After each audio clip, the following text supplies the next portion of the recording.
ഒരിക്കൽ അഭിനയിക്കാൻ അറിയില്ലെന്ന് പറഞ്ഞവരെ കൊണ്ട് വാഴ്ത്തി പാടിപ്പിച്ചവൻ. തന്റെ ഉയരക്കുറവിനെ ചൊല്ലി ബോഡി ഷേമിംഗ് ചെയ്തവരറിഞ്ഞില്ല അസ്തമയ സൂര്യന് ഒരു ഉദയം കൂടി ഉണ്ടാവുമെന്ന്. ഇന്ന് ആ ഉദയസൂര്യൻ ജനങ്ങളുടെ സ്വന്തം നടുപ്പിൻ നായകനാണ്, നമ്മുടെയൊക്കെ സ്വന്തം സൂര്യ സാർ.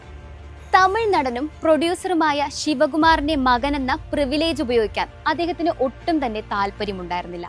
അതുകൊണ്ട് തന്നെ ബികോം പഠനത്തിന് ശേഷം അദ്ദേഹം ഒരു ഗാർമെന്റ് ഫാക്ടറിയിൽ ജോലിക്ക് കയറുന്നു. അങ്ങനെയിരിക്കെ വസന്ത് എന്ന ഡയറക്ടർ അദ്ദേഹത്തിന്റെ ആസ എന്ന ചിത്രത്തിൽ അഭിനയിക്കാൻ അദ്ദേഹത്തെ ക്ഷണിക്കുന്നു.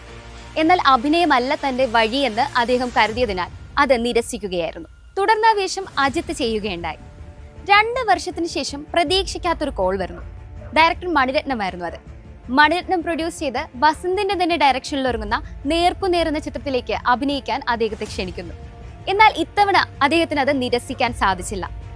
അങ്ങനെ ശരവണ ശിവകുമാർ ആയിരുന്ന അദ്ദേഹത്തെ സൂര്യ എന്ന നാമം നൽകി ചലച്ചിത്ര മേഖലയിലേക്ക് മണിരത്നം കൈപിടിച്ച് കയറ്റുന്നു. എന്നാൽ തുടർന്നിറങ്ങിയ ചിത്രങ്ങളെല്ലാം പരാജയപ്പെട്ടതോടെ അദ്ദേഹത്തിന് ഒത്തിരി വിമർശനങ്ങൾക്ക് ഇരയാകേണ്ടി വന്നു. താരപുത്രനായതുകൊണ്ട് മാത്രമാണ് ഇപ്പോഴും ഇൻഡസ്ട്രിയിൽ പിടിച്ചു നിൽക്കുന്നതെന്ന് വരെ പറഞ്ഞു തുടങ്ങി. ആക്ടിംഗ് അറിയില്ല, ഡാൻസ് സ്കില്ലില്ല, പൊക്കമില്ല തുടങ്ങിയ ഒത്തിരി പരിഹാസങ്ങൾ. ഒടുവിൽ 2001 ഫ്രണ്ട്സിലൂടെയും നന്ദയിലൂടെയും ഒരു തിരിച്ചുവരവ് നടത്തി അദ്ദേഹം. പ്രത്യേകിച്ച് നന്ദയിലൂടെ ആരെയും കരയിപ്പിക്കുന്ന തരം അഭിനയം മാത്രമല്ല, അക്കൊല്ലത്തെ സ്റ്റേറ്റ് അവാർഡും കരസ്ഥമാക്കി. പിന്നീട് അങ്ങോട്ട് കൈനിറയെ വിജയ ചിത്രങ്ങൾ.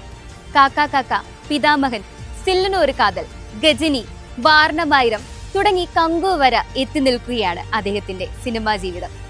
മാത്രമല്ല 2022 സുരരൈ പൊട്ടു എന്ന ചിത്രത്തിന് മികച്ച നടനുള്ള നാഷണൽ അവാർഡും അദ്ദേഹം കരസ്ഥമാക്കി. ഒരിക്കൽ സൺ ടിവിയിലെ ഫ്രാങ്കൈ സുലട്ടുമ എന്ന ഷോയിൽ 2 ആങ്കേഴ്സ് സൂര്യയുടെ ഹൈറ്റിനെ കുറിച്ച് ചൊല്ലി കളിയാക്കുകയുണ്ടായി. അനുഷ്ക ഷെട്ടിയുടെ കൂടെ അഭിനയിക്കുമ്പോൾ ഹീൽസ് ഇട്ട സൂര്യ അമിതാഭ് ബച്ചന്റെ കൂടെ അഭിനയിക്കുമ്പോൾ സ്റ്റൂൾ ഇടേണ്ടി വരുമെന്ന് വരെ പറഞ്ഞു. ഇതേറെ വിമർശനങ്ങൾക്ക് വഴിയൊരുക്കി. സൺ ടിവിയോട് മാപ്പ് പറയണമെന്ന് വരെ കാര്യങ്ങളെത്തി. എന്നാൽ സൂര്യ ഇതിനോടൊന്നും യാതൊരു വിധത്തിലും പ്രതികരിച്ചില്ല. ഒടുവിൽ അദ്ദേഹം ട്വീറ്റ് ചെയ്തു, വിമർശനങ്ങളോട് പ്രതികരിച്ച് സമയം കളയാതെ തന്റെ ജോലിയിൽ കഠിനാധ്വാനം ചെയ്യുക. ഈ വാക്കുകൾ ഏറെ ശ്രദ്ധേയമായി. തെന്നിന്ത്യൻ പ്രേക്ഷകരോട് തന്റെ ഇഷ്ട താരജോഡികൾ ആരെന്ന് ചോദിച്ചാൽ അവരൊന്നും ആലോചിക്കാതെ പറയും സൂര്യ ജ്യോതിക എന്ന്.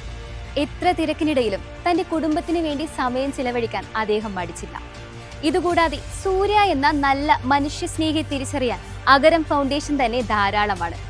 നിർധരരായ ഒരുപാട് കുട്ടികൾക്കാണ് അഗരം ഫൗണ്ടേഷൻ വഴി അദ്ദേഹം സഹായങ്ങൾ നൽകുന്നത്. ഒരിക്കൽ തന്റെ ഉയരത്തിന്റെയും കഴിവിന്റെയും പേരിൽ മാറ്റി നിർത്തപ്പെട്ട സൂര്യ ഇന്ന് മികച്ച നടന്മാരിൽ ഒരാളാണ്. ഒരുപക്ഷെ മുൻപ് അദ്ദേഹം പറഞ്ഞതുപോലെ വിമർശനങ്ങൾക്ക് പുറകെ പോകാതെ ഹാർഡ് വർക്ക് ചെയ്യാൻ നമുക്കും തോന്നും വിധം അദ്ദേഹം വളർന്നു കഴിഞ്ഞു. പ്രചോദനമാണ് നിങ്ങൾ നമുക്ക് ഓരോരുത്തർക്കും. ഇനി വരാനിരിക്കുന്ന എല്ലാ ചിത്രങ്ങളും വിജയിക്കട്ടെ എന്ന് ആശംസിച്ചുകൊണ്ട് തെന്നിന്ത്യൻ പ്രേക്ഷകരുടെ സ്വന്തം നടിപ്പിൻ നായകന് 1000 പിറന്നാൾ ആശംസകൾ.